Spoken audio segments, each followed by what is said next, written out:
Hello बच्चों, learning with every point में आप लोगों का स्वागत है।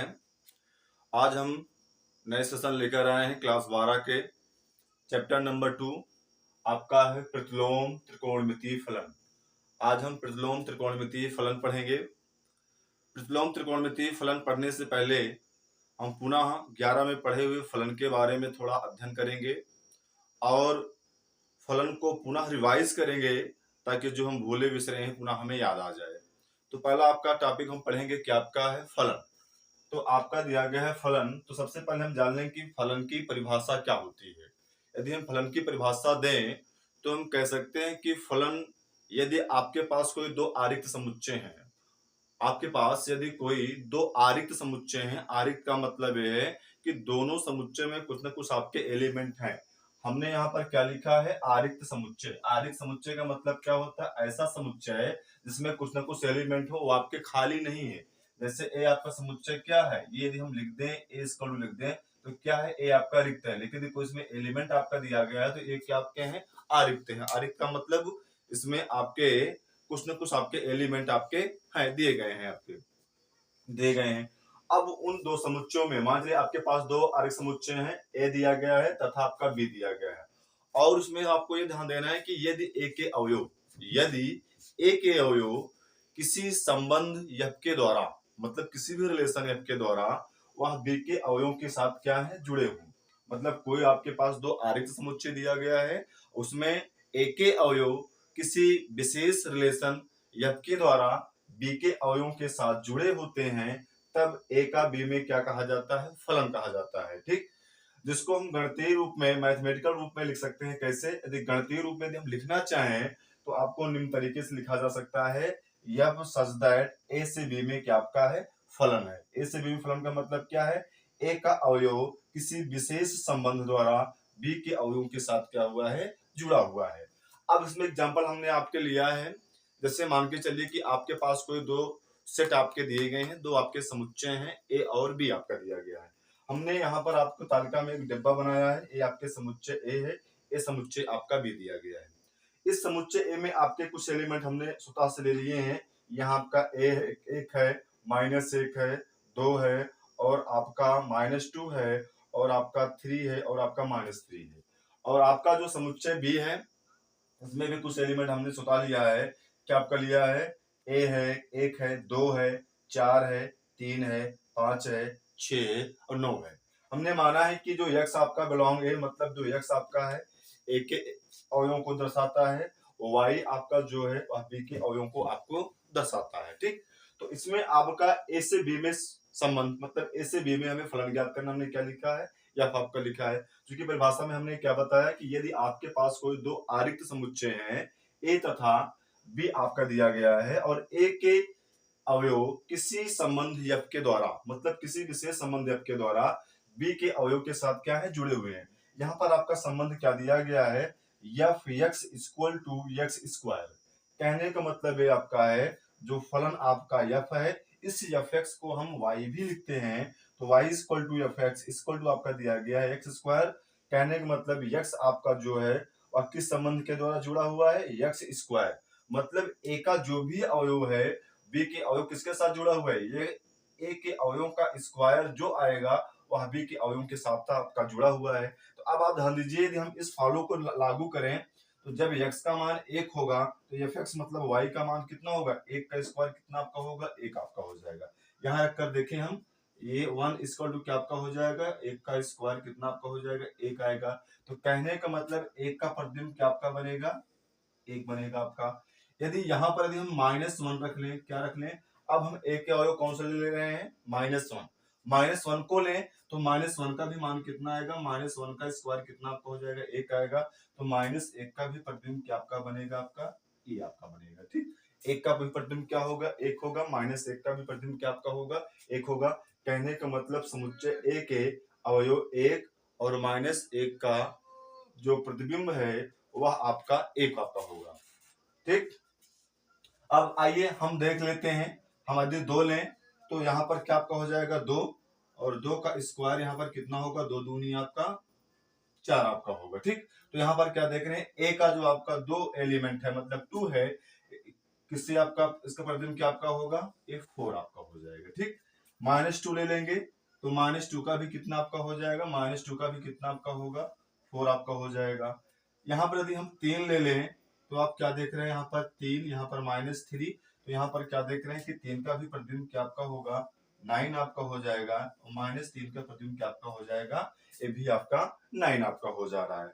तो इसमें हम क्या देख रहे हैं कि आपका जो एक अवयव है किसी विशेष संबंध, किस संबंध के द्वारा, स्क्वायर के संबंध के द्वारा वह बी के अवयवों के साथ आपके जुड़े हुए हैं। ठीक, अच्छा अब इसमें हमें ध्यान देना ये है कि फलन की परिभाषा में हमें ये ध्यान देना है कि यदि ए का बी में फलन है, मतलब वो समुच्चय ए का बी में फलन है, तो ये हमें ध्यान देना है कि ए के प्रत्येक अवयव, मतलब ए का प्रत्येक अवयव का प्रतिबिंब या प्रत्येक अवयव का संबंध बी के किसी न किसी अवयव के साथ आपका होना चाहिए, तभी आपके फलन की परिभाषा को क्या करेगा, परिभाषित करेगा। यदि बाय द वे से हम लिख दें, आपका क्या लिख दिया जाए, हम 5 लिख दें, और इस पर यदि आपका 25 नहीं है, तो इसमें हम क्या देख रहे हैं कि 5 किसी 5 का जो आपका एलिमेंट 5 है, ए का 5 दो दिया गया है आपका, वह बी के किसी भी अवयव के साथ प्रतिबिंब नहीं बना रहा है, मतलब वह बी के किसी भी अवयव के साथ नहीं जुड़ा हुआ है, तब यह फलन की परिभाषा के अंतर्गत नहीं आएगा। कहने का मतलब क्या आपका है,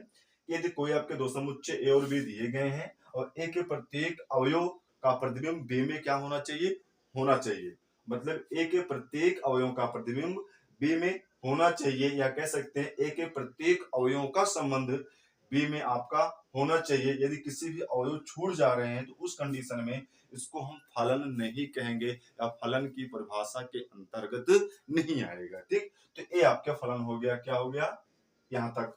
तो इसको अब आप लोग नोट कर लीजिए। हम आइए कुछ और फलनों के बारे में चर्चा करते हैं। एक ही फलन आपका होता है, अच्छादक फलन होते हैं। ये तो आपके फलन की परिभाषा थी आपके।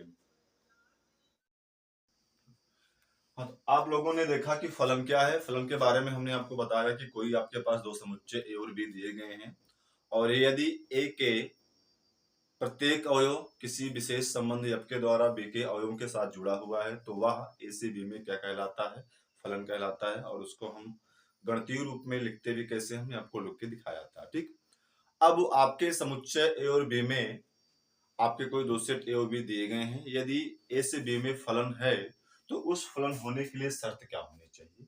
हमने क्या लिखा है, ए से बी में फलन होने की शर्त। ए से बी में फलन होने की शर्त क्या है, आपके दो कंडीशन जो मुख्यतः हैं इनको आप लोग याद रखेंगे, क्योंकि हम जब पढ़ेंगे प्रतिलोम त्रिकोणमितीय फलन, क्योंकि आपका यहाँ फलन शब्द दिया गया है तो उसमें इसकी उपयोगिता होगी, इसकी भूमिका आपकी होगी, वहां आपको समझना पड़ेगा। जैसे पहली शर्त क्या आपकी है कि ए के प्रत्येक अवयव का प्रतिबिंब बी में हो।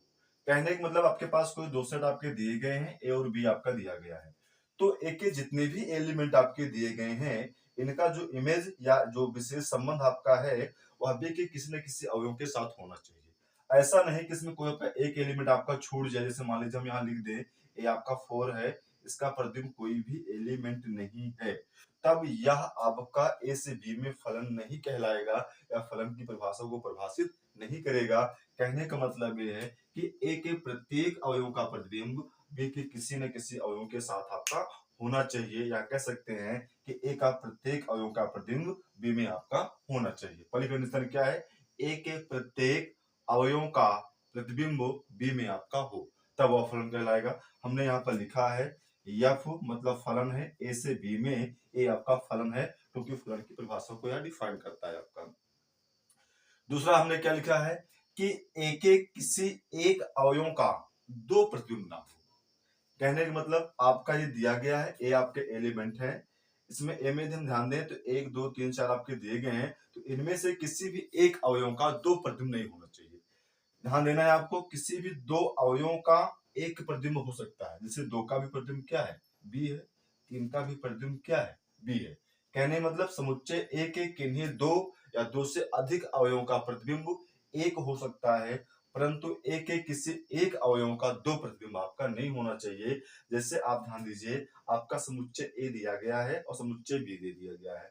हमने यहाँ पर क्या दिखाया है, आपका एलिमेंट एक है, एलिमेंट एक आपका जो है, एक का प्रतिबिंब क्या है, ए भी है, और एक का प्रतिबिंब क्या है, बी भी है। तो ये आपका क्या है परिभाषा, मतलब ये आपके फलन की परिभाषा के अंतर्गत नहीं आता है। क्योंकि हमने यहाँ पर क्या आपको बताया है, ए के किसी एक अवयव का दो प्रतिबिंब नहीं हो सकता है।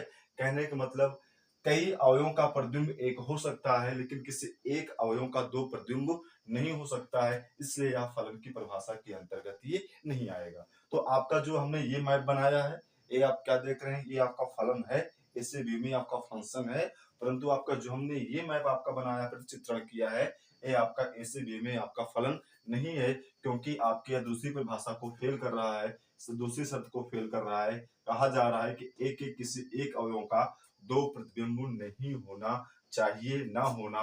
कहने का मतलब इसमें हम क्या देख रहे हैं, एक के आपके दो प्रतिबिंब हैं, इसलिए फलन आपका ये नहीं आपका है।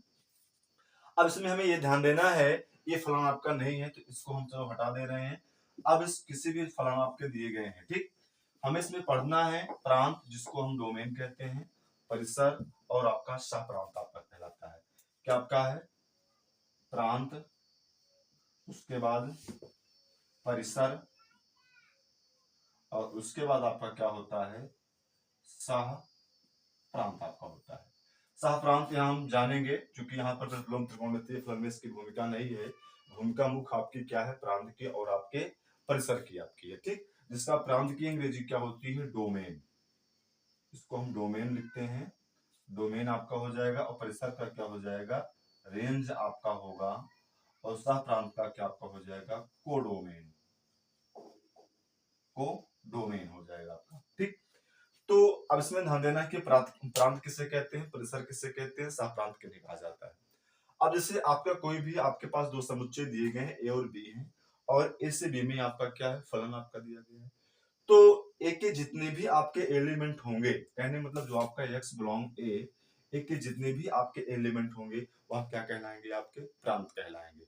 और प्रांत जो आपके होते हैं वह स्वतंत्र होते हैं, और आपका जो बी के अवयव होते हैं वह स्वतंत्र नहीं होते हैं, परतंत्र होते हैं। बी आपका डिपेंड करता है, मतलब आपका वाई डिपेंड करता है किस पर, एक्स पर आपका डिपेंड करता है, मतलब इसके एलिमेंट पर आपका डिपेंड करता है। तो आप इसमें ध्यान देना है, ए आपका क्या है, ए आपका प्रांत है, और प्रांत में जो आपके एलिमेंट कौन कौन से हैं हम यहाँ लिख दे रहे हैं, 1 2 3 और आपके 4, ये क्या है, ये आपका प्रांत है, ठीक। अब आपका परिसर क्या है, परिसर का मतलब ये होता है कि समुच्चय ए के सभी अवयवों का जो प्रतिबिंब जिन जिन अवयवों के साथ जुड़ा होता है उनको क्या कहा जाता है, उसका परिसर कहा जाता है। जैसे आप ध्यान दीजिए, एक किसके साथ जुड़ा हुआ, ए का है, दो का प्रतिबिंब क्या है, बी है, तीन का प्रतिबिंब क्या है, बी है, फोर का प्रतिबिंब क्या है, डी है। तो इसका जो परिसर आपका आ जाएगा, ये आपके क्या हो जाएंगे, ए बी आपका डी आपका आ जाएगा। परिसर का मतलब क्या है, बी के वे सभी अवयव जो ए के अवयवों का प्रतिबिंब है। कहने के मतलब हमने क्या बताया कि बी के सभी वो अवयव जो अवयव ए के प्रतिबिंब हैं उनको हम क्या बोलते हैं, परिसर कहते हैं, या आपका रेंज कहा जाता है। सह प्रांत की हम बात कर लें तो सह प्रांत जो आपका होता है कोडोमेन, और बी के जितने भी आपके एलिमेंट हैं, हम आप देख रहे हैं कि बी में जितने भी आपके एलिमेंट है, जो एलिमेंट ए के अवयव का प्रतिबिंब है या नहीं है, सभी एलिमेंटों को हम क्या कहते हैं, सभी अवयवों को हम क्या कहते हैं, सह प्रांत कहते हैं। और सह प्रांत के बारे में यदि इसको हम लिखना चाहें तो क्या आपका हो जाएगा, ए आपका हो जाएगा, बी आपका हो जाएगा, सी आपका हो जाएगा, डी आपका हो जाएगा, ई आपका हो जाएगा, ठीक। तो यहां से आपने क्या देखा कि प्रांत क्या है, प्रांत यदि ए से बी में आपका कोई फलन दिया गया है तो ए के सभी अवयव क्या कहलाएंगे, प्रांत कहलाएंगे। परिसर कौन सा होगा, बी के वे सभी अवयव जो ए के अवयवों के प्रतिबिंब होंगे उनको हम क्या कहेंगे, परिसर कहेंगे। सह प्रांत, बी के सभी अवयव क्या कहलाएंगे, आपके सह प्रांत आपके कहलाएंगे, ठीक। तो ये आपके हो गए फलन होने की शर्त, और आपका प्रांत, परिसर और आपका सह प्रांत आपका हो गया। अब आइए हम फलन के प्रकार के बारे में चलते हैं, एकाकी फलन और आपका आच्छादक फलन के बारे में चलते हैं। हाँ, अब आप देखिए फलन के प्रकार आपके कई होते हैं। देखिए मुख्यतः जो आपके जो प्रतिलोम त्रिकोणमितीय फलन हैं के दृष्टि से जो महत्वपूर्ण है उनके बारे में आपके हम चर्चा कर रहे हैं। जैसे आपका पहला है एकाकी आच्छादक फलन। एकाकी आच्छादक फलन का मतलब क्या है, जैसे मान लीजिए आपके दो समुच्चय ए दिए गए हैं और आपका बी दिया गया है, ठीक। क्योंकि ए से बी में आपका फलन है, फलन आपका एफ है, तो ए के प्रत्येक अवयवों का प्रतिबिंब बी के किसी एक अवयव हो, मतलब ए के प्रत्येक अवयव का प्रतिबिंब क्या हो, अद्वितीय हो। इसमें आपका ए है, बी है, सी है, डी है और आपका डी आपका दिया गया है। तो इसमें हम क्या देख रहे हैं कि ए का प्रतिबिंब क्या है, एक है, दो का प्रतिबिंब क्या आपका है, बी आपका है, तीन का प्रतिबिंब क्या आपका है, सी है और चार का प्रतिबिंब क्या आपका दिया गया है, डी दिया गया है। ठीक, तो इसमें हम क्या देख रहे हैं कि ए के प्रत्येक अवयव का प्रतिबिंब अद्वितीय है। अद्वितीय का मतलब ये है कि उस अवयव का प्रतिबिंब एक के अलावा दूसरा नहीं आपका है। और आच्छादक भी है। आच्छादक का मतलब क्या है, बी का प्रत्येक अवयव ए के किसी न किसी अवयव के साथ क्या हुआ है, जुड़ा हुआ है। या कह सकते हैं कि बी का प्रत्येक अवयव ए के किसी न किसी अवयव का क्या है, प्रतिबिंब आपका दिया जा रहा है। तो ए आपका कैसा फलन आपका है, ये आपका फलन है एकैकी आच्छादक फलन आपका है। क्या है, एकैकी आच्छादक फलन आपका दिया गया है। ए आपका एकैकी आच्छादक फलन आपका है। क्यों, क्योंकि इसमें क्या देख रहे हैं कि ए के प्रत्येक अवयव का प्रतिबिंब बी के किसी एक अवयव के साथ क्या हुआ है आपका, ये जुड़ा हुआ है आपका। अब दूसरा क्या आपका है, बहु एक आच्छादक फलन। बहु एक आच्छादक फलन में हम बात करें तो यदि मान लीजिए आपके दो समुच्चय दिए गए हैं, ए आपका है, ए आपका क्या दिया गया है, बी दिया गया है। यदि इसमें आपके एलिमेंट 1 है, ए 2 है, ए आपके 3 है, ए आपके 4 आपके दिए गए हैं और उसके बाद इसमें ए दिया गया है, बी आपका दिया गया है, सी दिया गया है। ए का प्रतिबिंब क्या है, एक है, दो का प्रतिबिंब क्या है, बी है और आपका सी का प्रतिबिंब भी कितना आपका, तीन का भी कितना है, बी है और सी का प्रतिबिंब क्या आपका है, सी आपका दिया गया है। तो आपका क्या है, बहु एक आच्छादक फलन है। कहने का मतलब ये आपका है कि ए के प्रत्येक अवयव का प्रतिबिंब बी के किसी एक अवयव के साथ नहीं जुड़ा होता है। कहने का मतलब ए के प्रत्येक अवयव का प्रतिबिंब अद्वितीय नहीं होता है। और इसमें बी के प्रत्येक अवयव क्या है, इसके साथ आपके जुड़े हुए हैं। तो कहने का मतलब आप यहां से ध्यान दीजिए कि इसमें हम क्या देख रहे हैं, एक के दो एलिमेंटों का प्रतिबिंब क्या है, एक ही है। दो अवयव प्रतिबिंब क्या है, एक ही आपके हैं। मतलब इसके प्रत्येक अवयव का प्रतिबिंब अद्वितीय नहीं है कि इसका जो है दूसरे वाले का नहीं होगा। जो दो का प्रतिबिंब है वही आपका तीन का भी प्रतिबिंब है। तो आपके अद्वितीय प्रतिबिंब नहीं है, तो इसका मतलब ये क्या है, वो एक आच्छादक फलन आपका दिया गया है। और ये आपका क्या है, एकैकी आच्छादक फलन है। क्यों, क्योंकि ए के प्रत्येक अवयव का फलन, ए के प्रत्येक अवयव का जो प्रतिबिंब क्या है, अद्वितीय है। अद्वितीय का मतलब कि दूसरा कोई नहीं है। ए का जो प्रतिबिंब क्या है, ए है, तो ए अब किसी भी अवयव का प्रतिबिंब नहीं बनेगा।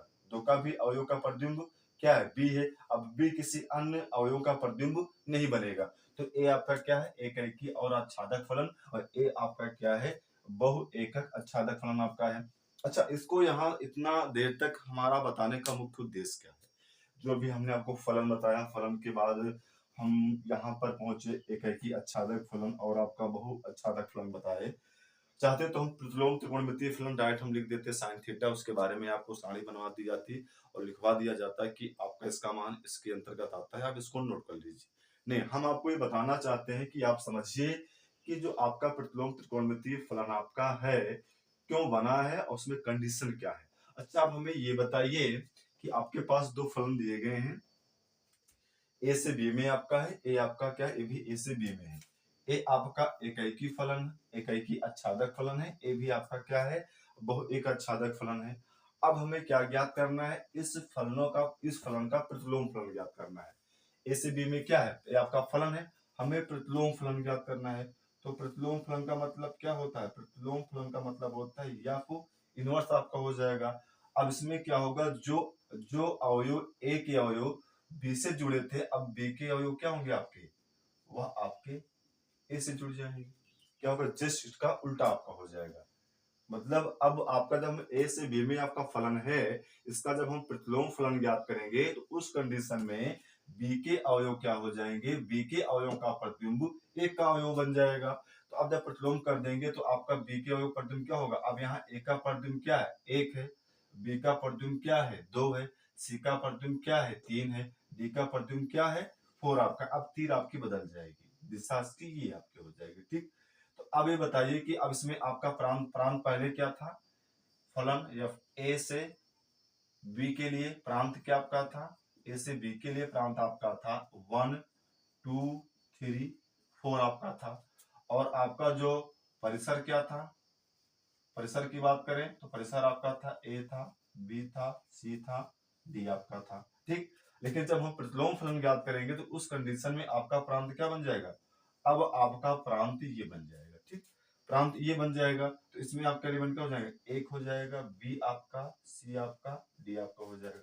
और परिसर की हम बात कर लें तो परिसर आपका क्या होगा, परिसर आपका हो जाएगा, एक हो जाएगा, दो हो जाएगा, तीन हो जाएगा, आपका चार आपका हो जाएगा। ठीक, तो इसमें हम क्या देख रहे हैं कि यदि आपका एक से बी में यदि आपका फलन है तो इसका प्रतिलोम फलन क्या होगा, अब बी के अवयव क्या हो जाएंगे, प्रांत हो जाएंगे, ए के अवयव क्या हो जाएंगे, परिसर हो जाएंगे। अच्छा, ये फलन आपका है, चूंकि प्रतिलोम फलन है, चूंकि हमने क्या कहा प्रतिलोम फलन, ये फलन आपका है।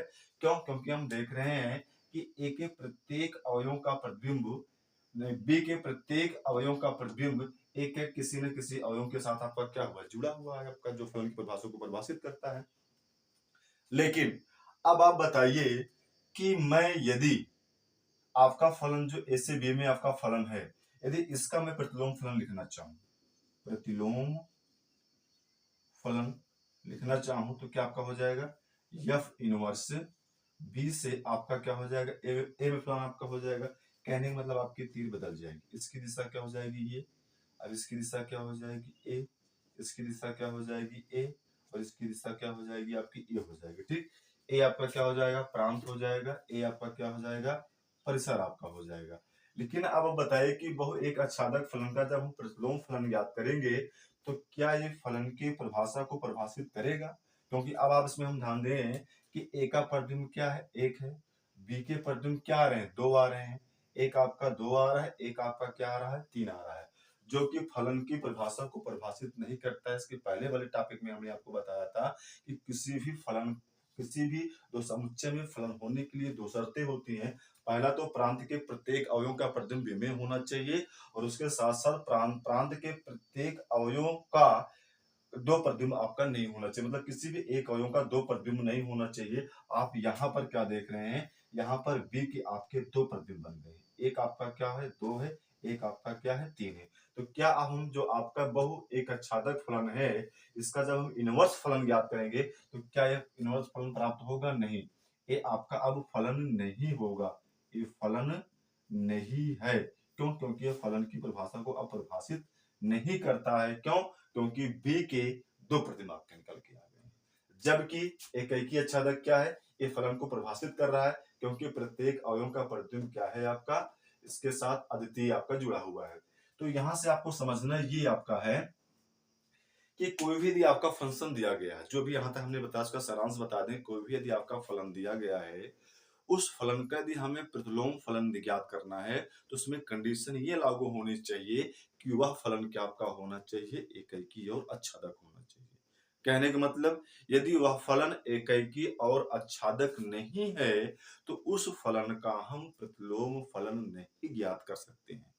फिर से आप सुन लीजिए, कोई भी यदि आपका दो फलन दिया, कोई भी फलन आपका दिया गया है, यदि उस फलन का हमें प्रतिलोम फलन ज्ञात करना है तो उसके लिए शर्त क्या होनी चाहिए, शर्त होनी चाहिए वह फलन कैसा आपका होना चाहिए, एकैकी और आच्छादक होना चाहिए। एकैकी और आच्छादक होने के कंडीशन में ही उस फलन का हम प्रतिलोम फलन ज्ञात कर सकते हैं, अन्यथा एकैकी आच्छादक नहीं है तो उस कंडीशन में उस फलन का हम प्रतिलोम फलन नहीं ज्ञात कर सकते हैं। हमने आपको चित्रण के माध्यम से समझा दिया है, हमने यहाँ से क्या आपको दिखाया, एक का प्रतिबिंब ए है, जब ए से बी में फलन था, दो का प्रतिबिंब बी है, तीन का प्रतिबिंब सी है, चार का प्रतिबिंब डी है। अब जब इसका प्रतिलोम फलन ज्ञात करेंगे तो ए का प्रतिबिंब एक है, बी का प्रतिबिंब दो है, सी का प्रतिबिंब क्या है, तीन है, डी का प्रतिबिंब फोर है, जो कि फलन को परिभाषित करता है। जबकि इसकी हम बात कर लें तो ए से बी में आपका फलन तो है, लेकिन जब बी से ए में ज्ञात करेंगे प्रतिलोम फलन तो ए का प्रतिबिंब एक है और बी के दो दो प्रतिबिंब निकल के आ रहे हैं, जो कि ऐसा नहीं होना चाहिए। प्रांत के किसी एक अवयव का दो प्रतिबिंब नहीं होता है, इसलिए फलन आपका ये नहीं है। तो कंडीशन हमें यहाँ पर नोट क्या करने, जो आपको रिमेंबर करना है, याद करना, वेरी वेरी मोस्ट आपका जो है ये ज्ञात करना है कि किसी भी फलन का हमें प्रतिलोम फलन ज्ञात करना है तो वह फलन क्या होना चाहिए आपका, और फलन आपका एकैकी और आच्छादक आपका होना चाहिए। ठीक, तो यहाँ तक लिख लिए हैं, तो आगे चले हम, अब आते हैं आपके त्रिकोणमितीय फलन पर हम चर्चा करते हैं।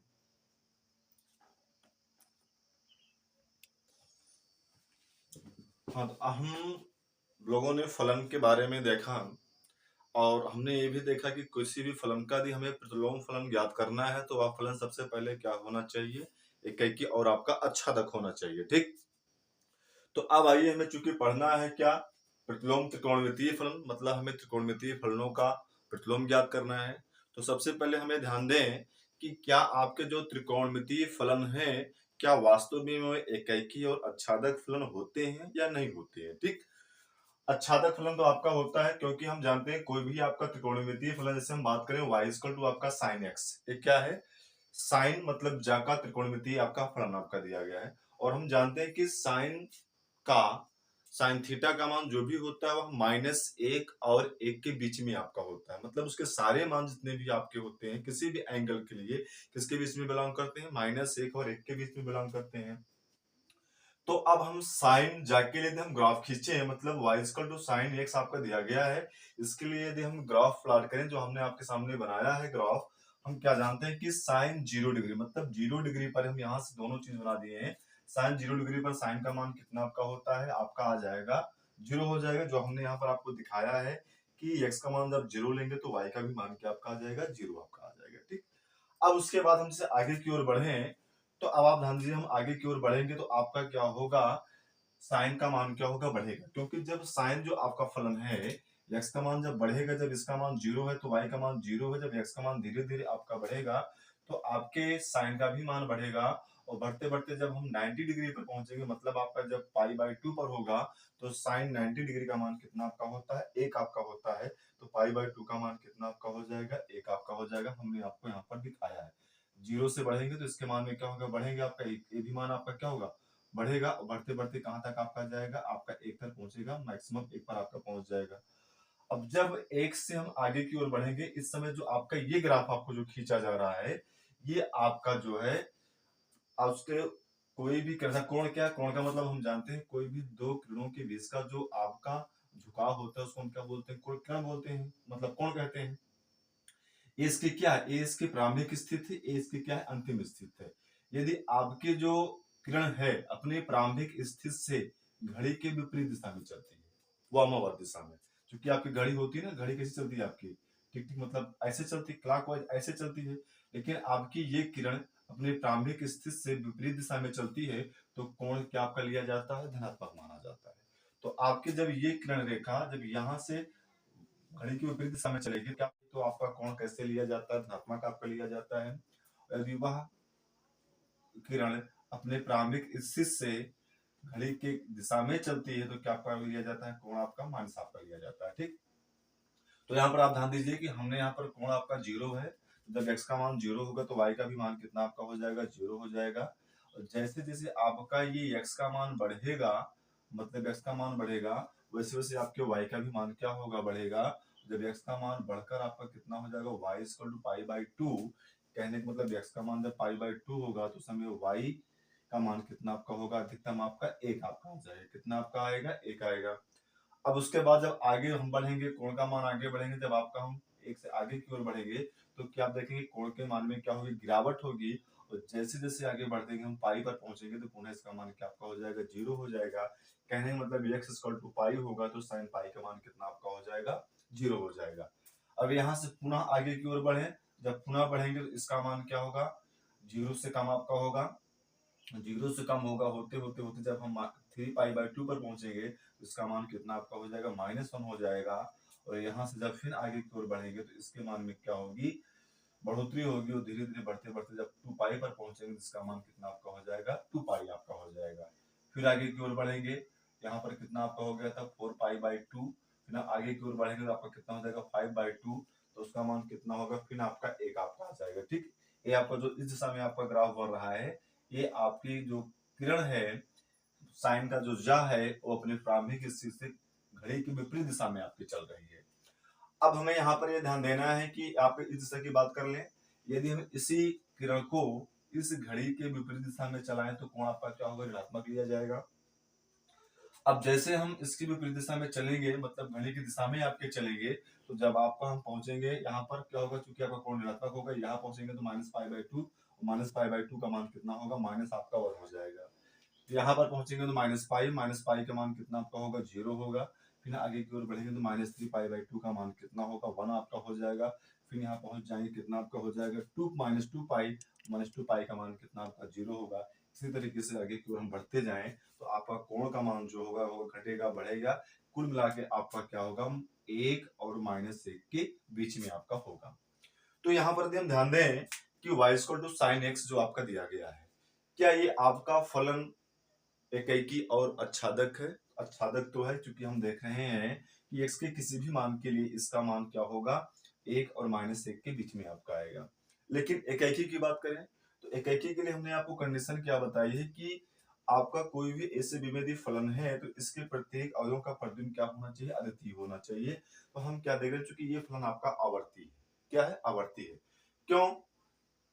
क्योंकि आप देख रहे हैं कि आपके π/2 पर भी इसका मान कितना आ रहा है, -π/2 का भी मान कितना आ रहा है, -1 आ रहा है। और 3π/2 का भी मान कितना आपका आ रहा है, -1 आ रहा है। कहने का मतलब इसके दो अवयवों का प्रतिबिंब कोई आपका एक ही है। यहाँ पर क्या देख रहे हैं, π/2 का मान कितना आ रहा है, 1 आ रहा है। -π/2 का भी मान कितना, -3π/2 का मान कितना, वो भी 1 आ रहा है।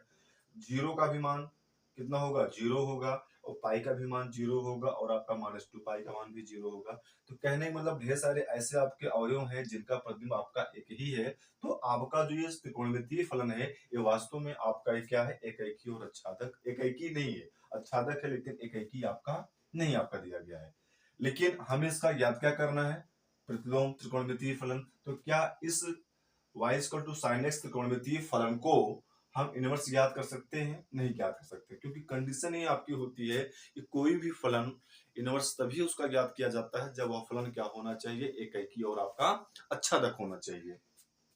तो हम करें क्या, चूंकि हमें ज्ञात करना है तो इसमें हम क्या करते हैं, एक रेस्ट्रिक्शन, एक मतलब एक प्रतिबंध लगा दिया जाता है कि यदि हम इस x का मान -π/2 और π/2 के बीच में लें, कहां से लेकर के, यहां से लेकर के यहाँ के बीच में लें, तो हम क्या देख रहे हैं कि -π/2 π/2 के बीच में जो आपका y के सारे मानों को होल्ड भी करेगा, मतलब सारे मानों को प्राप्त भी कर लेगा, और इसके बीच में किसी भी मान की पुनरावृत्ति आपकी नहीं होगी। तो कहने का मतलब आपका x का मान किसमें आपका होना चाहिए, x बिलोंग आपका करना चाहिए कहां से, -π/2 और π/2 के बीच में बिलोंग करना चाहिए। यदि आपका x का मान -π/2 π/2 के बीच में बिलोंग कर रहा है या आपके दोनों को होल्ड कर रहा है, तब आपका जो फंक्शन क्या कहलाएगा, ये फलन क्या आपका होगा, एकेकी और आपका अच्छादक होगा। क्यों? क्योंकि आपका जब -π/2 π/2 के बीच में बिलोंग करेगा तो उस कंडीशन में हमने क्या कहा कि π/2 -π/2 और 0 और π/2 के बीच में बिलोंग करेगा, तो इसका मान क्या होगा, 1 हो जाएगा। 0 का मान आपका 0 हो जाएगा, π/2 का मान कितना आपका हो जाएगा, ये प्लस है, ये आपका माइनस है, ठीक, ये आपका हो जाएगा। -π/2 π/2 के बीच में बिलोंग करेगा। तो कंडीशन क्या देख रहे हैं कि यदि आपका फलन जो दिया गया है y = sin x, और यदि आपका x बिलोंग -π/2 और आपका π/2 है, मतलब आपका जो x की वैल्यू है -π/2 π/2 के बीच में है, तो आपका जो y = sin x है एक क्या होगा, एकेकी और अच्छादक होगा। और जब एकेकी और अच्छादक होगा तो उस कंडीशन में इसका हम क्या ज्ञात कर सकते हैं, प्रतिलोम फलन ज्ञात कर सकते हैं। यहां से क्या हो जाएगा, x = आपका sin इनवर्स y आपका हो जाएगा, sin इनवर्स y आपका हो जाएगा। तो अब आपको यहाँ ध्यान देना है कि यहाँ पर आपकी कंडीशन क्या थी, जब y = sin x और x बिलोंग आपका -π/2 और π/2 आपका था, उस कंडीशन में आपका प्रांत क्या था, आपका प्रांत था -π/2 0 π/2, मतलब ये x माइनस इसका जो प्रांत आपका था, x बिलोंग आपका -π/2 और π/2 के बीच में जितने भी आपके एंगल आते हैं। और जो आपका परिसर था, परिसर क्या आपका है, परिसर मतलब आपका y जो आपका है ये आपका किसमें बिलोंग करेगा, -1 और 1 के बीच में आपका बिलोंग करेगा। क्योंकि हम देख रहे हैं कि -π/2 और π/2 के बीच में जितने भी आपके y के मान होंगे उसका मान क्या होगा, -1 और 1 के बीच में आपका बिलोंग करेगा। तो प्रांत इस कंडीशन में क्या आपका हो जाएगा, -π/2 और π/2 के बीच में, ये आपका क्लोज ब्रैकेट है, इसका मतलब है कि -π/2 π/2 भी इसमें आपका सम्मिलित होगा। और आपका जो परिसर होगा y बिलोंग करेगा -1 और 1 के बीच में बिलोंग करेगा, मतलब आपका -1 और 1 भी क्या होगा, इसमें इंक्लूड होगा, क्योंकि यहाँ पर आपका क्लोज ब्रैकेट लगा हुआ आपका है। तो यहाँ सब हम ध्यान दें कि अब आपका कोई भी त्रिकोणमितीय फलन आपका दिया गया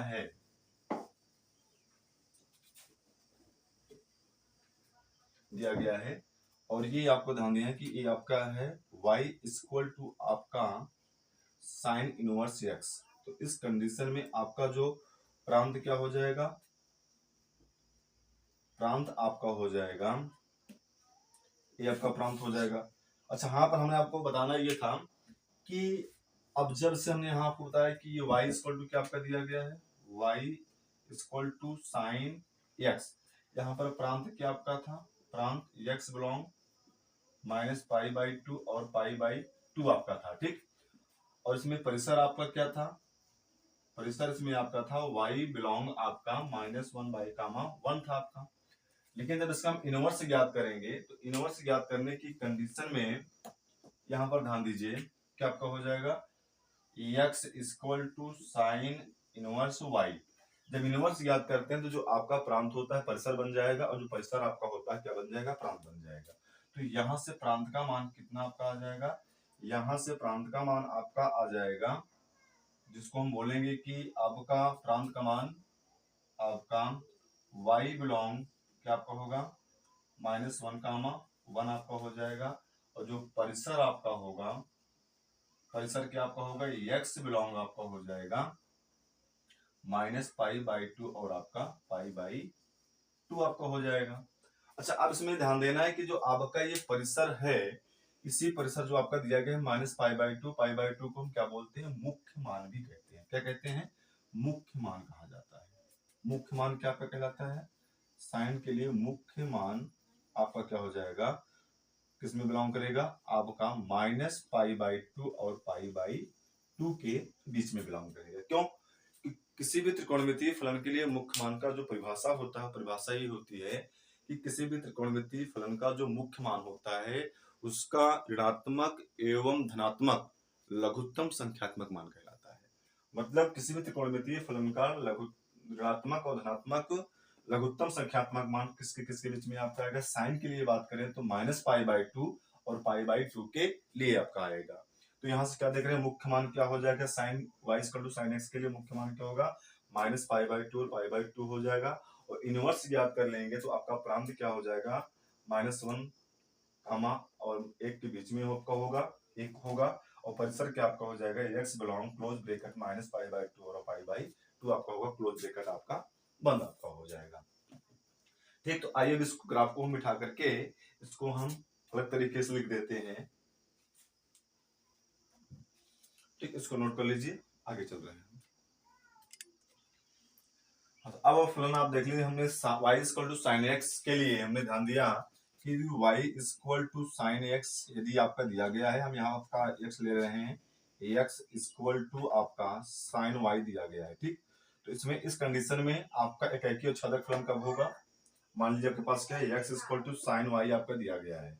तो एकाकी बनाने के लिए इसमें कंडीशन क्या होनी चाहिए, y बिलोंग आपका होना चाहिए -π/2 और आपका क्या होना चाहिए, π/2 आपका होना चाहिए। और आपका जो ये x क्या होना चाहिए, x बिलोंग किसमें आपका करेगा, -1 और 1 के बीच में बिलोंग करेगा। तो यहाँ पर आपका ये क्या हो जाएगा, ये आपका प्रांत होगा, और ये आपका क्या हो जाएगा, परिसर आपका हो जाएगा। ये प्रांत होगा, ये आपका परिसर हो जाएगा। लेकिन जब इसका हम इनवर्स ज्ञात करेंगे तो y इक्वल टू क्या आपका हो जाएगा, साइन इनवर्स आपका x आपका हो जाएगा। जब इनवर्स ज्ञात करेंगे तो जो आपका प्रांत है क्या बन जाएगा, परिसर बन जाएगा। तो और जो परिसर है क्या बन जाएगा, आपका प्रांत बन जाएगा। तो आपका यहाँ पर प्रांत का मान कितना आपका आ जाएगा, प्रांत का मान आपका आ जाएगा x बिलोंग आपका -1 1 आपका हो जाएगा। या इसको हम लिख सकते हैं आपका क्या कि -1 से आपका -1 के बराबर है, उससे बड़ा, और 1 के बराबर है, 1 से आपका छोटा। ये आपका क्या है, x बिलोंग क्लोज ब्रैकेट आपका -1 1 और क्लोज ब्रैकेट आपका बंद हो जाएगा। और जो परिसर आपका प्राप्त यहाँ से हो जाएगा, यहाँ पर परिसर क्या हो जाएगा, जो आपका प्रांत था वो परिसर बन जाएगा, जो परिसर था वो प्रांत बन जाएगा। तो यहाँ पर प्रांत कितना आपका है, -π/2। तो यहाँ से क्या हो जाएगा आपका y बिलोंग, यहाँ से क्या हो जाएगा, ये y बिलोंग आपका क्लोज ब्रैकेट -π/2 और आपका π/2 आपका होगा, और यहां से इसके तो हम यह लिख सकते हैं आपका कि -π/2 is less and equal y is less and equal 1, π/2 आपका हो जाएगा। ठीक, कहने मतलब y का मान जो भी आपका होगा या -π/2 के बराबर है उससे बड़ा होगा, और उसका मान -π/2 के बराबर है उससे आपका छोटा आपका हो जाएगा। तो हमने यहाँ तालिका बना दी गई है कि आपका फलन दिया गया है, फलन y sin इनवर्स x। तो ए आपका क्या है, ए आपका क्या है, प्रांत है, और प्रांत का मतलब क्या है, इसको हम हिंदी में लिख दे रहे हैं, ए आपका प्रांत है जिसको हम डोमेन बोलते हैं। इसका मान किसके किसके बीच में बिलोंग करेगा, -1 और 1 के बीच में, और खुद भी -1 और 1 आपका क्या होगा, उसमें इंक्लूड होगा, मतलब उसमें सम्मिलित आपका होगा। और जो परिसर आपका होगा -π/2 और π/2 के बीच में, और -π/2 पाई भी उसमें क्या होगा आपका सम्मिलित आपका होगा। ठीक, तो ये आपका दिया गया है। तो sine y sin inverse x, मतलब जाके लिए जो त्रिकोणमितीय फलन है उसके लिए डोमेन का मान प्राप्त क्या आपका होकर आया, ये आया, और मुख्य मान या आपका परिसर मान कितना निकल के आपका आया है, -π/2 क्लोज ब्रैकेट -π/2 और π/2 क्लोज ब्रैकेट आपका बंद आपका है। तो इसको आप लोग नोट कर लीजिए।